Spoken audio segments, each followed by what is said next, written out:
So, it's been a few days. I have calmed down a little bit, and I'm not ready to talk about the Sixers yet. I'm not. I'm just not. Still recovering. But I am ready to talk about the Atlanta Hawks because I predicted a few weeks ago that this team was the dark horse to make it out of the East. They were being underrated by everyone, and I guess the silver lining of this latest series is that I was right. I was completely right. This team is very, very good, and even I might have underestimated just how good this Hawks team was.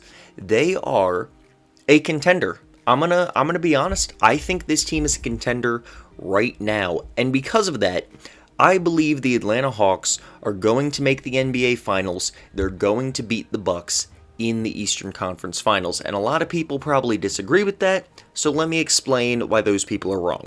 First of all, if we're going to talk about the Atlanta Hawks, we must begin with their superstar, Trae Young. Yes, he is a superstar, and I would go as far as to say, if Kawhi Leonard does not play again in these playoffs, which is not looking likely, I would say that Trae Young is the second best player still in the playoffs. He is better than Chris Paul, Paul George, Devin Booker. The only player I would say is better than Trae Young right now, besides Kawhi Leonard, is Giannis Antetokounmpo. This dude is an absolute beast. He was underrated all season long because people don't like his foul baiting bullshit, and yeah, it gets on your nerves, but you cannot deny the talent. 29 and 10 is what this man averaged in the playoffs so far, and I know his efficiency is not great. However, you gotta look at the people who've been defending him. In the first round, he played against the Knicks, who were the number 3 defense in the NBA. In the second round, he played against the number 2 defense in the NBA in the Sixers, and he spent the whole series being guarded by Ben Simmons and Matisse Thybulle. Not to mention Danny Green, who guarded him in the first game, and Trae Young went off for 40 points on amazing efficiency. He murdered Danny Green out there on the floor, and then he proceeded to still do a pretty solid job against Ben Simmons and Matisse Thybulle, who are both all-defense members. Many people believe, especially after Rudy Gobert's embarrassment, that Ben Simmons is the best defender in the entire NBA. Trae Young is a beast, okay? Cannot say this enough. I know his foul baiting is frustrating, but he is so talented beyond that.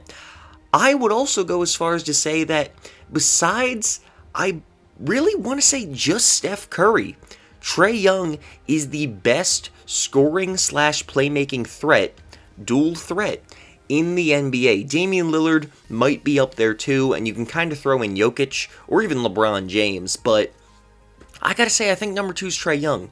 This man's ability to space the floor, to hit crazy floaters, to run the pick and roll, to throw lobs, to throw cross-court passes, it's ridiculous. It's absolutely ridiculous what this man does on offense. The pick and rolls he ran.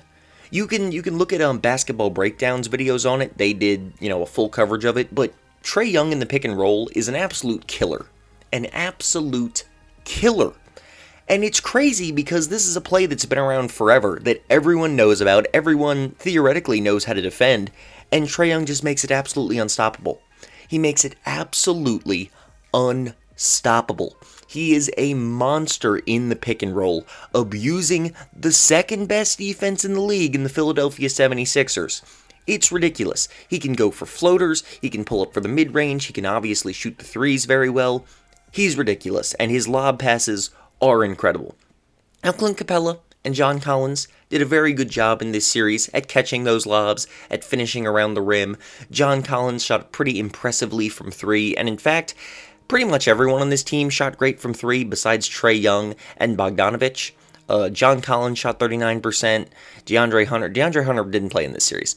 Kevin Huerter shot 40%. Gallinari shot 39%. Lou Williams shot 41% from 3. Lou Williams was a beast in this series too. Underrated player coming off the bench.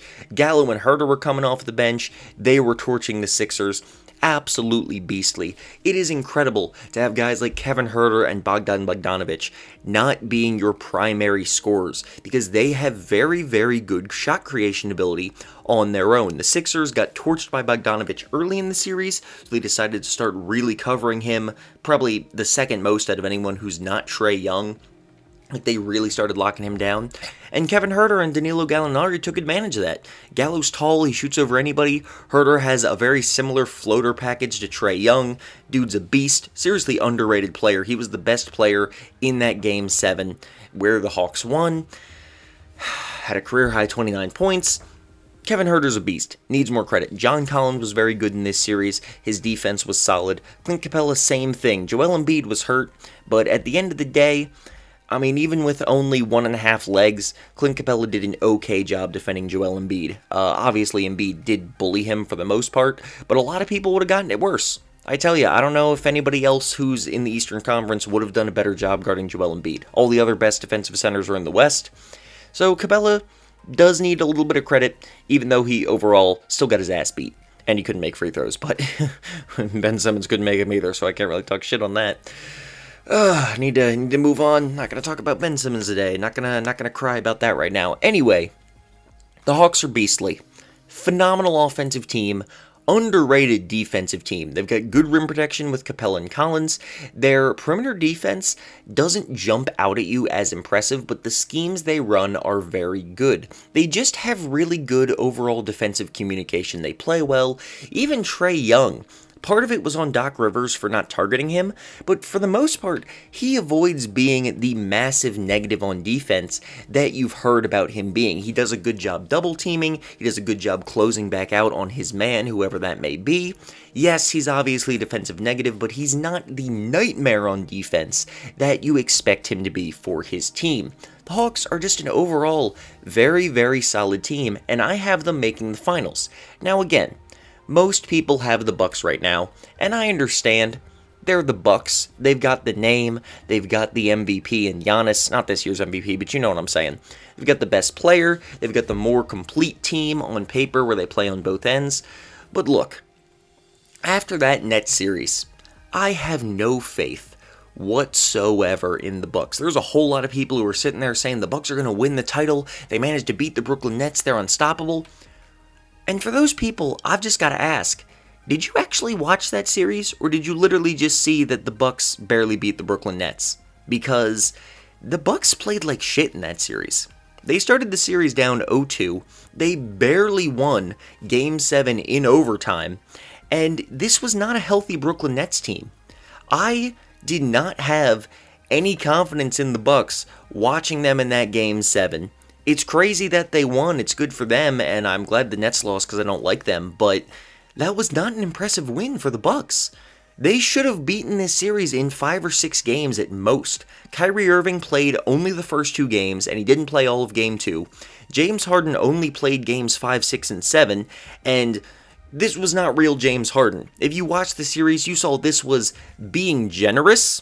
We'll say 50% of James Harden.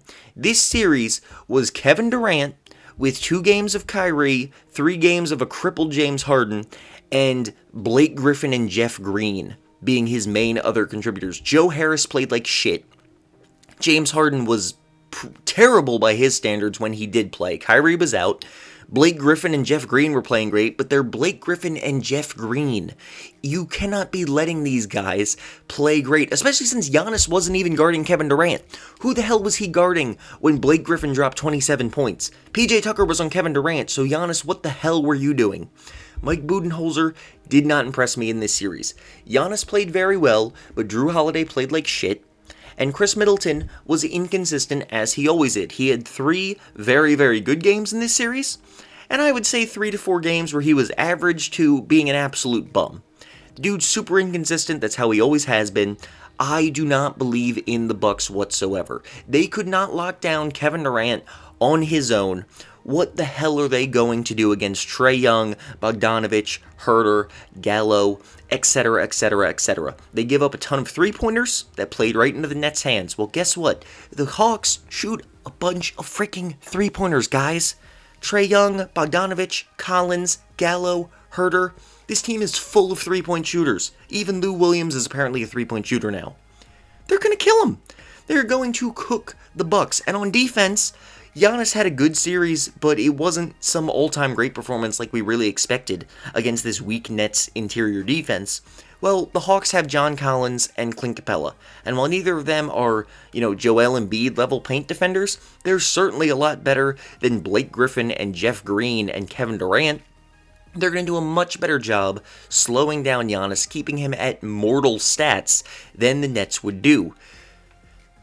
I really don't understand the faith in the Bucks right now. I don't understand it whatsoever. I'm taking the Hawks in 6 games in this series, and even if it does go to Game 7, the Hawks have clearly shown they don't give a shit about home court advantage. They won 3 games against the Sixers on their home court, the best home court team in the NBA. Maybe second best. The best might be the Jazz, I'm not sure. One of the best. Definitely the best in the East. They don't give a crap about home court. They are going to beat the Bucks, and they are going to go to the finals, and they're going to lose to the Phoenix Suns. That is my opinion right now. I will be making a video on the Suns very soon. The Atlanta Hawks are getting disrespected, and, enjoy it now, Hawks fans, because next year, I promise you, everybody's going to come in, and they're going to know just how damn good your team is. The Atlanta Hawks are a beastly team, and they're making the NBA Finals this season. Thank you for watching.